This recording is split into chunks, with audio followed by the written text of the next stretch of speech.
Today on Locked On Hornets, Miles Bridges had 3 criminal counts dismissed in an October incident, and we'll discuss the update there. We'll also get to some of the GM frontrunners and all-star break, all today, Locked On Hornets. You are Locked On Hornets, part of the Locked On Podcast Network, your team every day. In a minute, cuz we live.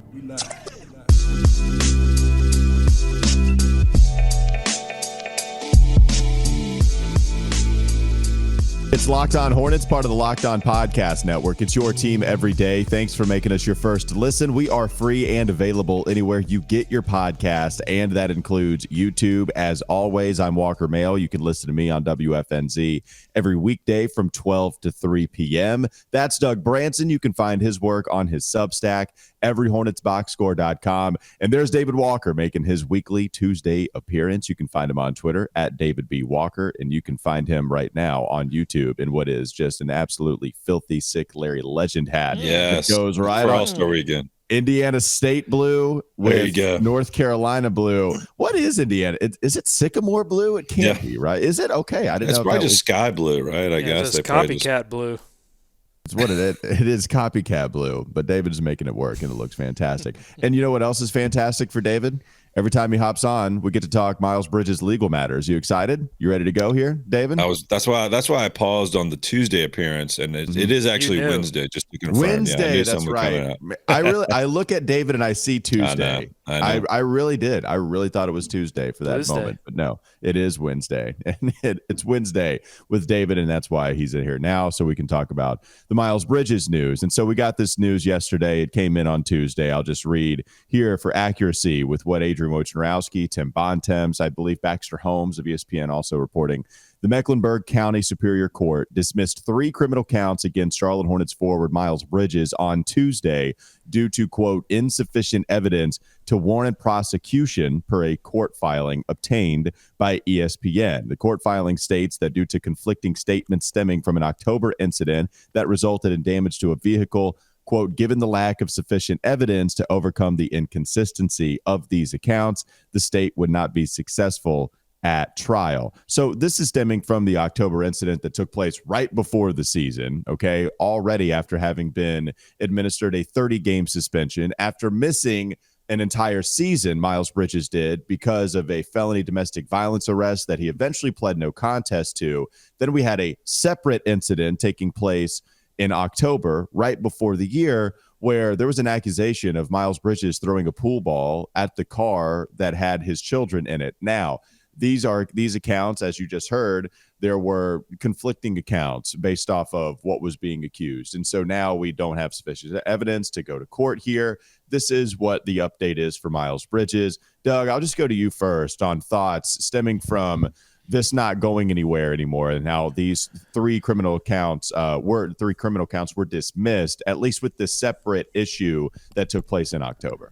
Yeah, not too surprised by it because the Charlotte Hornets were operating with Miles Bridges as if this was ultimately going to be the outcome, or at least you hope that they had some inclination that this was going to be the outcome, because otherwise, any commitment to him long term would have been seen as a little bit foolish, or not moving on from him at the deadline would have been viewed as foolish had these criminal charges actually resulted in punishment that would have meant he's going to be serving an even longer suspension by the NBA. And so you had to have some idea that the Hornets knew that this was ultimately going to be the outcome.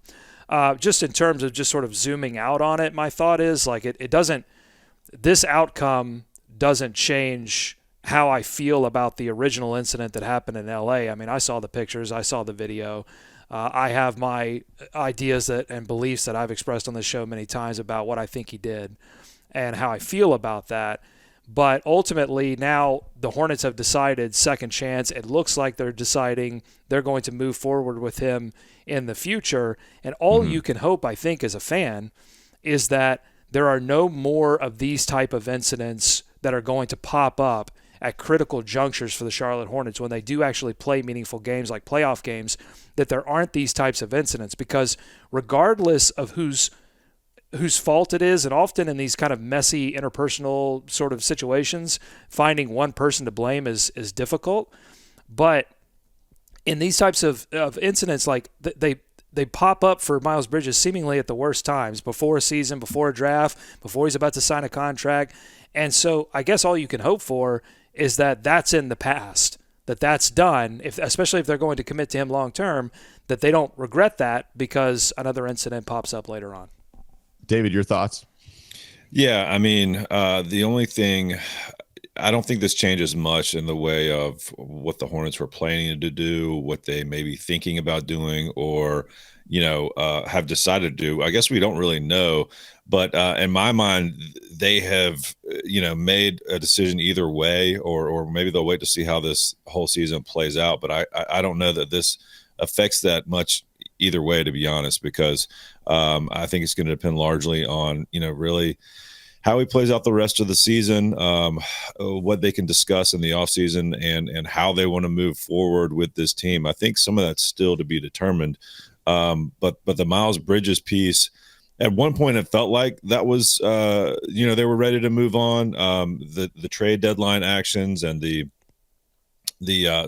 blocking of any trades by Miles and his team, there's different ways to interpret that, I guess, and you guys covered that last week when it went down. But I just don't know that this changes much because the Hornets have been operating from a place of, we're at least going to see this thing play out more on the court than off, in my opinion. And so I don't know that this does anything to change that strategy from here on out. No, I understand. Yeah, I'm with you on that completely. And just to, gather our thoughts and then move on to the other segment here and talk a little bit more about the GM frontrunners, I do want to speak about this specific incident that happened on October. The reporting on this from the initial, from the onset was a mess. Okay. Like once this came out, it felt like news outlets and it felt like any of the outlets that got their hands on that report immediately went to the press with it, and it immediately, were writing things that weren't exactly accurate with some of the other reports that would come out afterwards. Like we didn't even know the destination of when the said incident took place. At first it was at Miles's house. At the next time it was at the mother of his children's house. And we didn't even know some of like what the basic stuff was because the initial reporting was spotty. It was. And this is why, it doesn't do anything to suggest that anybody was wrong except for Miles Bridges on the time where he was arrested for felony domestic violence, and because of that has a protection order, or the mother of his children has protection order. He must adhere to a 10-year criminal protection order for the woman, weekly narcotics and marijuana testing,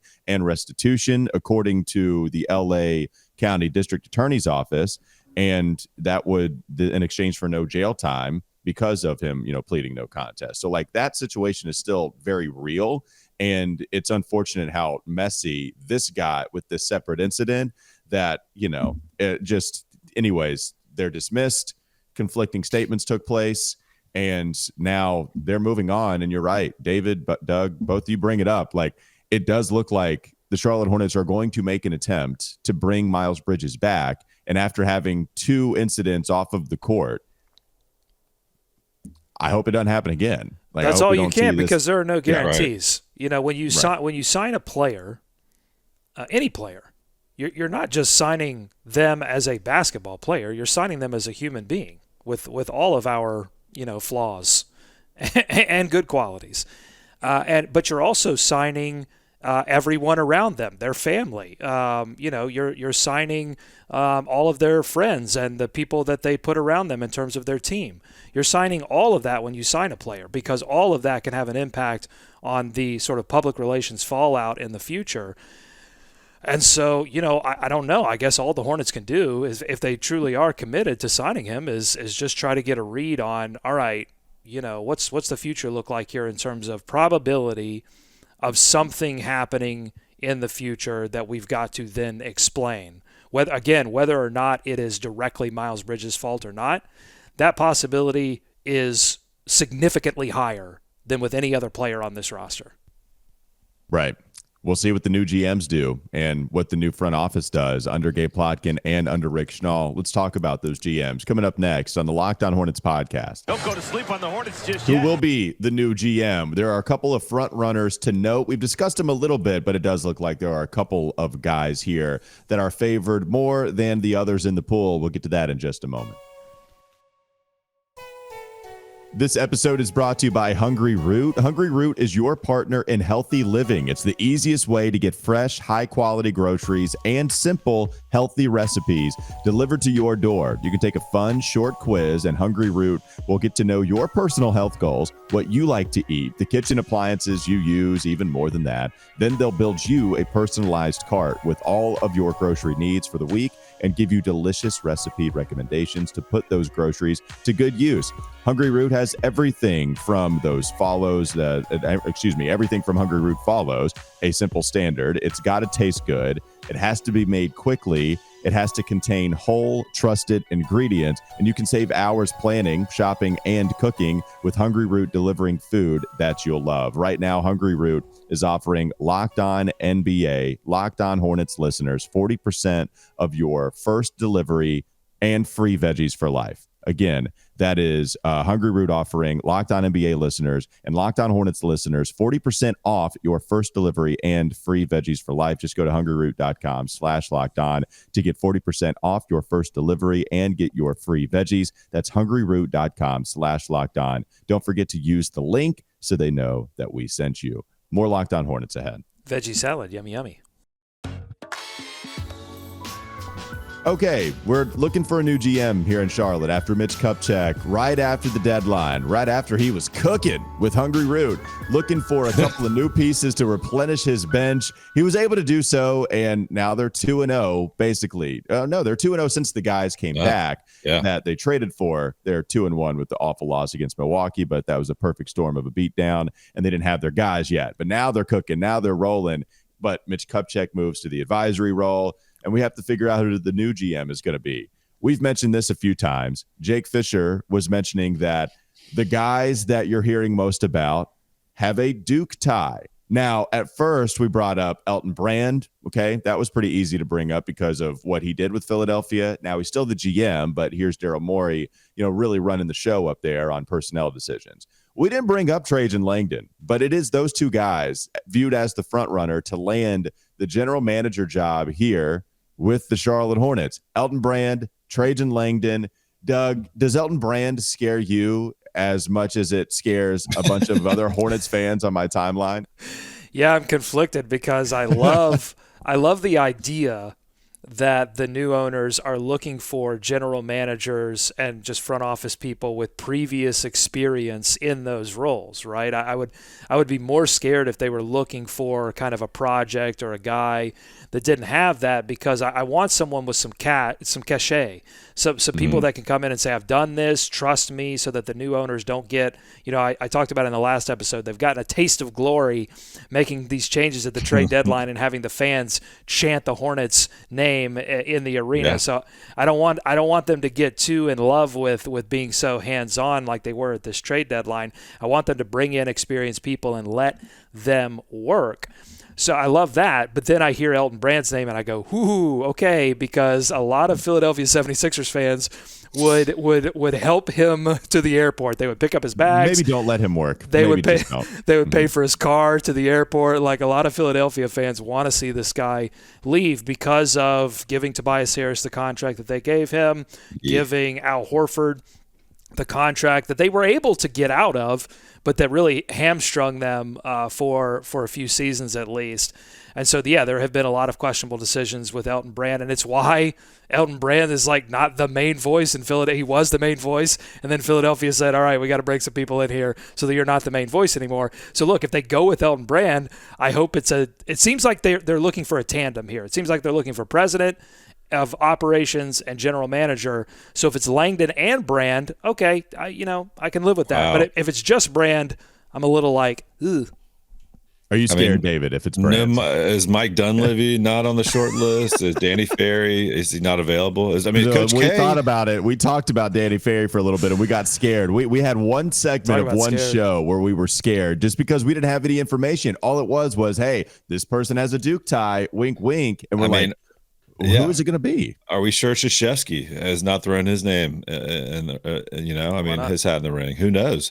The Brand thing is interesting because on the one hand, you do kind of like that he was Morey's or working under Morey for this time being, right? But on the other hand, I hated the Patrick Beverley giveaway at the trade deadline for Philly. I didn't really understand that. That was a head scratcher, I think, around the league.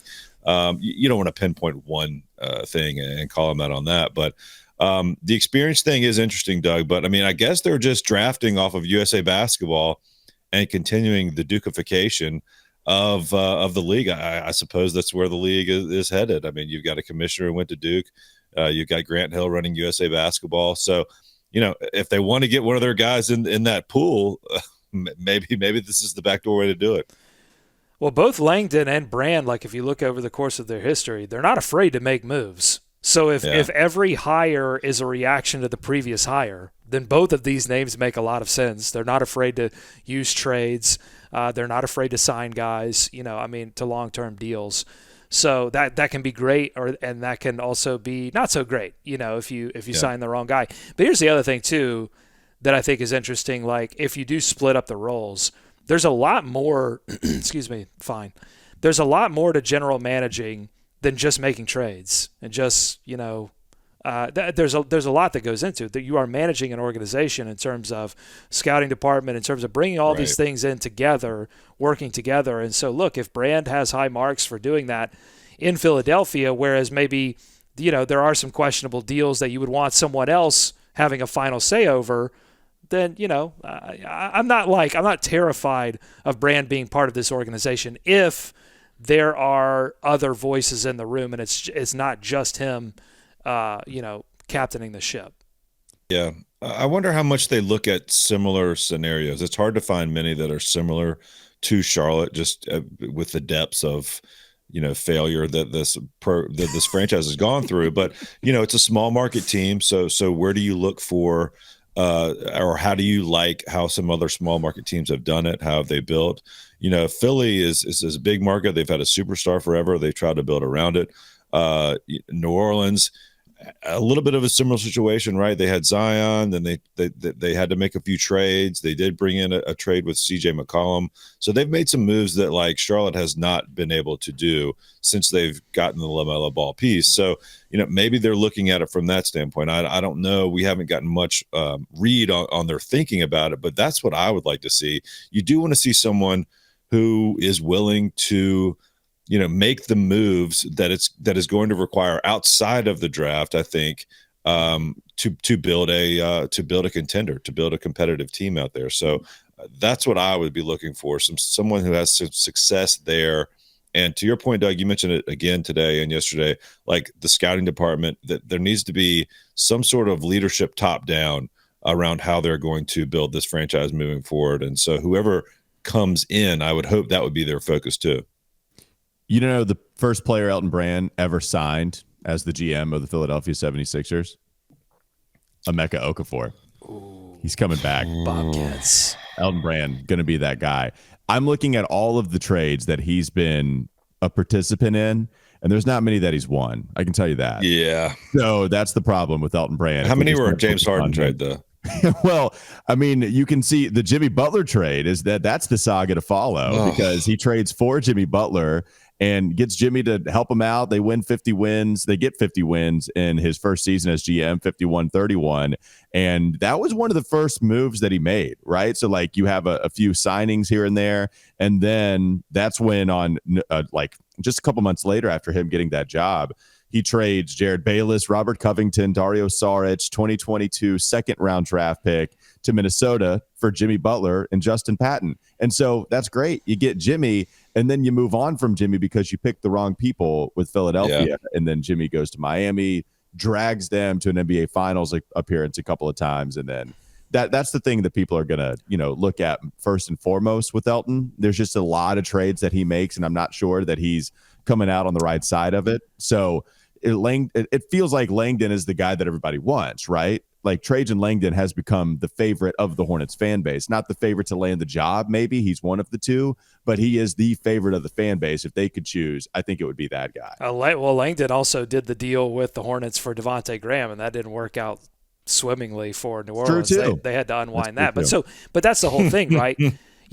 Mitch doesn't have many of those on his record in Charlotte because he didn't do anything. Like sometimes when you do stuff, sometimes you get it wrong and sometimes you get it right. And as a general manager, I don't know. You don't necessarily have 100% control over how right it goes or how wrong it goes, but you try to make moves that feel like you're moving in a certain direction and have a certain philosophy. The thing about Brand that I have a question on, and I want to do some. I think we need to go to Locked On Sixers and get some intel on this. Like, how is he not fired in Philadelphia? You read off those trades and you look at the Horford deal and the Tobias Harris deal. Like they obviously they made a shift. But he wasn't fired. There's got to be something that he does within the organization that may not be talked about as loudly as a trade or a free agent signing. There's got to be something that he does that's positive because he's been able to hang around that organization for a long time. So are they placing that? That would be the question, right? Is it all on Brand? I mean, that would scare me. That's what I'm telling you. That would scare me. If it's Brand plus whatever, then, all right, well, let's talk. They would, but here's the thing. The Hornets would have to do a good job of communicating exactly why they feel like Brand is the right guy and what he brings. And they would need to sell that. I don't think you need to sell Langdon. You don't need to sell Gansey from Cleveland. Those sell themselves. It's like, look what they did with their previous teams. Brand, that's going to require some branding. Did he make the call to sign Kyle Lowry? Because if so, he's out. Okay, that's an immediate red flag. I don't care if he's up from up there, but I mean, and they can't be going down the road of selling this as a Duke guy. I mean, I know that was the hint that Jake Fisher made, but they can't be doing that, right? They can't be coming back to that selling point. Yeah, right. I mean, and not just for area ties and whatnot, but guys, I don't know. You never want to take someone that everyone else is happy to see gone, right? You never want to take no, you don't. That Philly guy. So, but it's a totally different scenario. That's what I mean. I mean, you're dealing with a superstar situation. You're trying to make moves at every turn that are going to either add the last piece or a piece that's going to help you get to a title. So they've had their own hurdles to get over there in Philadelphia. It's a totally different situation here. Would he be up for that? Would he be up for building from the ground up and trying to build around a young roster? Who knows? But this is going to be a fascinating choice, and really, like, this ownership group has done a few things, is getting a lot of credit right now for this 2-game win streak, and I love it. But this will be, this is obviously a massive, massive hire. How are they going to brand this moving forward for this team? So it's time to make some decisions here and really put their stamp on this team. It is, and they feel like they've done it already, at least a little bit, but this is the big one, right? Like, this is pretty much the last move you make before, and unless you change head coaches, that's the thing. But this is pretty much the last move that you make if you're the ownership before you just let everything else fall into place. You're assembling your team. Yeah. And then, then we'll figure out what happens with the coach. But in an ideal world, all right, as far as what the owners are doing, you hire the GM, then you let the GM hire the basketball coach. And so in reality, there are a couple of different ways to just go ahead and call this is the last thing that the owners need to do as far as a basketball building standpoint. And then now what you do is you just open up your checkbook and allow the GM to go out there and get whoever he wants on the roster and get whatever coach he wants, and then let that coach get whatever coaching assistants that he wants. And that doesn't seem to have been the case for a long time here in Charlotte. Let's move on. One more segment to go. Coming up next on the Locked On Hornets podcast. Don't go to sleep on the Hornets just yet. David is here, and it's the last game we're going to have before we reach All-Star Weekend up in Indianapolis. And so David is going to talk about the jerseys and all things All-Star Weekend coming up in just a moment. This episode is brought to you by eBay Motors. Passion, drive, and patience. That's what brings home the winning trophy, and it's also what keeps your ride or die alive. eBay Motors has everything you need to maintain your vehicle and level it up to peak performance. From superchargers, roof racks, exhaust kits, LED headlights, and even more. Whether you're into speed, power, or style, eBay Motors has you covered. With over 122 million parts for your number one ride or die, you'll always find exactly what you're looking for. And with eBay Guaranteed Fit, your part is guaranteed to fit your ride every time, or you get your money back. Because with eBay Motors, you're burning rubber, you're not burning cash. With all the parts you need at the prices you want, it's easy to turn your car into the MVP and bring home the win. Keep your ride or die alive at ebaymotors.com. Eligible items only. Exclusions apply. eBay guaranteed fit. Only available to U.S. customers. One more segment to go. Locked On Hornets. All right, David, take us on this all-star journey that we go on annually. Like the jerseys, they've been revealed. I feel like I kind of like them. I need to look at them again. But from the first glance that I got, I feel like they're the best in a while. All-star festivities. What are you looking at first and foremost here, David? This is your show now. Take us away. Oh, okay. Well, if it's my show, I just want to go back to one thing. Do we need to cut the incestuous ties with New Orleans? If we're going for a GM, front runners, do we just need to say, listen, you do your thing, we'll do ours, and we'll see how it goes? Well, I like the idea of taking anything from New Orleans. Okay. Like all right. If we're taking something from New Orleans, I'm totally for that. Okay. You mean the city edition uniforms too? Like you feel like that's a little too close to New Orleans as well? I'm on board with ours this year. No, those are great. I agree. Like Me and you feels like. Speaking of uniforms, Doug, you're on board with the All-Star uniforms this year, right? You remember they're red and blue. They've got a little bit of a pinstripe. They're by far the best ones I think we've seen, at least recently, from Jordan Brand. I feel like Walker, they tried to bring in a little nod to the Hoosiers there in the Hoosier state. Yeah, because those feels like pinstripes, it looks like that.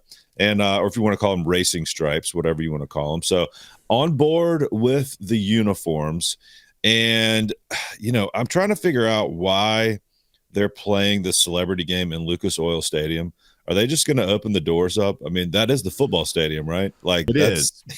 It is a massive place for that game. They usually play that in like, I don't know, an aircraft carrier, or not an aircraft carrier, but like a storage facility or something. Yeah, like a weird place. Yeah, but here, so this is weird, but we have experience from the NCAA tournament with playing games in big football stadiums, and what do they always say? Sometimes it makes shooting more difficult because the depth is. Look, these celebrities can't shoot anyway. Like it's gonna make they're gonna score it's gonna be like one of those purple and white games that they do with the camp kids, at halftime. Yeah, like it's gonna be like a 4-6 final score.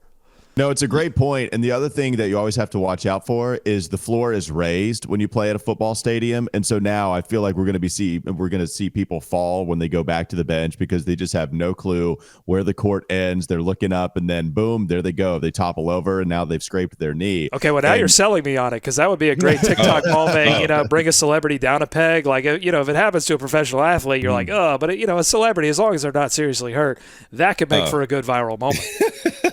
Listen, guys, not only is the court going to be raised, this is a new LED court. Have you guys read about this? Yes. All new, innovative LED court, which will carry an endless amount of animation capabilities throughout the game, a lot like Doug's Vision Pro headset there. What are you talking such about? as a dynamic three-point line, court graphics, and much more than court graphics. Maybe lasers, maybe they'll have to dodge some stuff, I don't know. Additionally, the game will see the return of the fan favorite Ruffles 4-point ridgeline. Is there no shame? Fan favorite Ruffles ridgeline. The fans can't stop talking. Every time I go to an All-Star game YouTube video, all the comments are like, I can't wait for that Ruffles ridgeline 4-point shot to make its return. What's funny is that we tried to experiment as much as we could with the court during the play-in tournament, and now we're just turning it up to 100. And now this thing is on steroids for the Celebrity All-Star game, which, by the way, is exactly where you should be trying this thing out. I do not expect to see good basketball, but I do expect to see excellent graphics and animation on this thing, and I'm here for the Ruffles 4-point shot. I do want to see that. I mean, they should have been taking the MTV Rock and Jock model for you young kids. Go YouTube it. It was fantastic.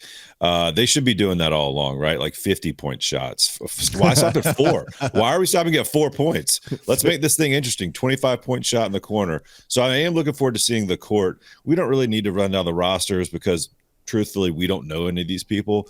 We're aging out. We are aging out of the celebrity. Right, and that's no shot. Look, we shouldn't really know any, I guess, at this point. We've got several content creators, if you will, several basketball entertainers, whatever that is. And then we've got a chef. And as I was looking at these rosters, I was Chef like, Curry. There's got to be, why don't you just get Pat McAfee out there? Well, guess what? Guess who's your special guest appearance? Pat McAfee. Oh, yeah. A man that's all right. known. A man that loves the NBA All-Star game. We all know this. Indy. That's right. Yeah, exactly. So shout out to ESPN for really, really reaching deep and stocking these rosters. You got 50 Cent on one side. You got Lil Wayne on the other. It's really just turned into a live action first take. I mean, that's what this game is. It's like, let's give each of the first take people rosters and give them mics, and we'll mic them up. So looking forward to the court. What's so funny too is I was comparing this to 2019 when the All-Star game was here in Charlotte, and they were playing at Bojangles. The Celebrity All-Star game was at Bojangles. So now here we are. It was at Bojangles Coliseum. Oh, I was going to say, now if it was an actual Bojangles, that would have been entertaining, I think. Just make it an actual parking lot Bojangles. That'd be great. That would be great. But now it's very different than Lucas Oil Stadium, which is much bigger. Like the RCA Dome back in the day would have been a little better, or something that suited this game better, in my opinion. And Lucas Oil, beautiful from the I've never been inside. I've never watched a game there, but I've seen it from the outside. It's impressive. I just never thought it would house a basketball game, but here we are. Yeah. So they are doing that. They are doing Saturday night in there as well. So you'll have the skills challenge, everybody's favorite, the Starry 3-point contest, the slam dunk, of course. I do want to come back to the slam dunk real quick, but then this Steph versus Sabrina 3-point challenge. Where do you guys stand on this? Because they're using two different balls, two different lines. I don't really care about that. I think it'll be fun. I think this is cool. I just hope they don't cheese it up too much, right? Just let's do this. Let's see who makes the most shots. Disagree entirely. I think you want to cheese it up more. No, exactly. Sour cream, cheese, Ruffles, 9-point shot. Sour cream and cheddar, maybe. Sour cream and cheddar. Exactly. That's what I want. I want all the cheese. That's the thing. This thing should be ridiculous. It should be fun all the way through. I don't care about 3-point shot records. I don't care about the sanctity of the slam dunk contest anymore. I just think, they should just throw everything at the wall at this point and make it as gonzo as possible. Well, no, and I'm with you on most of that stuff. I kind of do, though. I want to see who is the better shooter in their sport right now. Yeah. Like right now, I really want to see that competition. And I mean, I think it's Steph Curry, but Sabrina is just going nuclear this year, and so I would like to see, given the rules that she plays under, given the rules that Steph plays under, I like that call. I don't want to give Sabrina a men's basketball because that's not what she plays with. She plays with a different basketball. She plays with a different 3-point line. So shoot in the conditions that you normally shoot in. Have Steph shoot in the conditions that he normally shoots in. And let's see who's better at the thing that they do. And dress them in dinosaur costumes. That's all I'm saying. They should both be dressed in dinosaur costumes. Okay. A Stegosaurus. Okay. We can see him go out there and play Sabrina. I did think Sabrina. I thought Sabrina said she may shoot from the men's line anyway, but it doesn't matter. She shoots from back there regardless. Like, it's not like she can't shoot from the NBA or 3-point range, but whatever, that's fine. The one thing on the slam dunk, Doug, I want to say, we have an all-star competing in the slam dunk this year. Okay, Jaylen Brown has taken it upon himself to bring back the sanctity of the all-star slam dunk competition. He's going up against a G Leaguer. Wait, has Mac McClung, did he get signed again? He's got a few more days to get signed to an NBA contract like he did last year. So everyone out there, I implore you've got to be rooting for Jaylen Brown in this thing. Okay, we've got to get actual all-stars back in this competition. It's the only thing that's ever going to make it fun again. So hats off to Jaylen Brown for being willing to go into this thing, because no one else will. I thought Obi Toppin was in this thing. It's his brother. It's not even Obi Toppin. It's the wrong Toppin. Yeah. So yeah, I don't know, guys. I will always look forward to the slam dunk, no matter how dumb it is. Yeah, I'm always going to watch it. It's always should be a thing. Go ahead, Doug. You're percolating on some things. Well, what's interesting about this one, from solely my perspective, this is not going to be interesting really to anyone else. So I'm glad I'm bringing it up on the show. No, it's a great tease. I'm glad. We should lead to the next segment with that. But I haven't really researched anything with All-Star Weekend this year. There's a lot swirling around the Branson world right now, and I haven't really gotten in depth on the All-Star Weekend. And so I'm going to be coming at this thing with fresh eyes, with maybe less cynical eyes, and with look, I'm ready for an All-Star break, probably more so than any season in the past couple of years. I just need a breather. Even though Hornets basketball is really exciting right now, like I could just use some other basketball in my life. And so I'm interested to see how all of this appeals to me, feels to me, now that I'm not like just so totally invested in it. Okay. I just want to have a good time. That's what I'm saying. Cheese it up. Give me a good time. Just cheese it up for Doug. Dude, give him some ruffles. Get him some dip. We zoom right past the Rising Stars game, which is the only event during the weekend where we will have a Hornets representative. Of course, Brandon Miller will be on, I don't know, somebody's team. Who cares? But they're doing it again with the, they do the semifinal. They play basically 2 competitions, and then they have a final game. I kind of like that. I think the Rising Stars is always fun. I believe they'll get the G Leaguers involved again. It's certainly where you'll see some of the future stars in this game. And I look forward to kind of Brandon Miller maybe putting a little stamp on this little mini run he's had up until the All-Star break, having a good showing out there, showing some of these people who have not watched the Hornets at all what he can do. Now, it's not exactly built for the mid-range, but, maybe he gets a couple possessions to knock down some clutch shots or something like that, and we could look forward to seeing him putting on a little show of his own in the Rising Stars Challenge.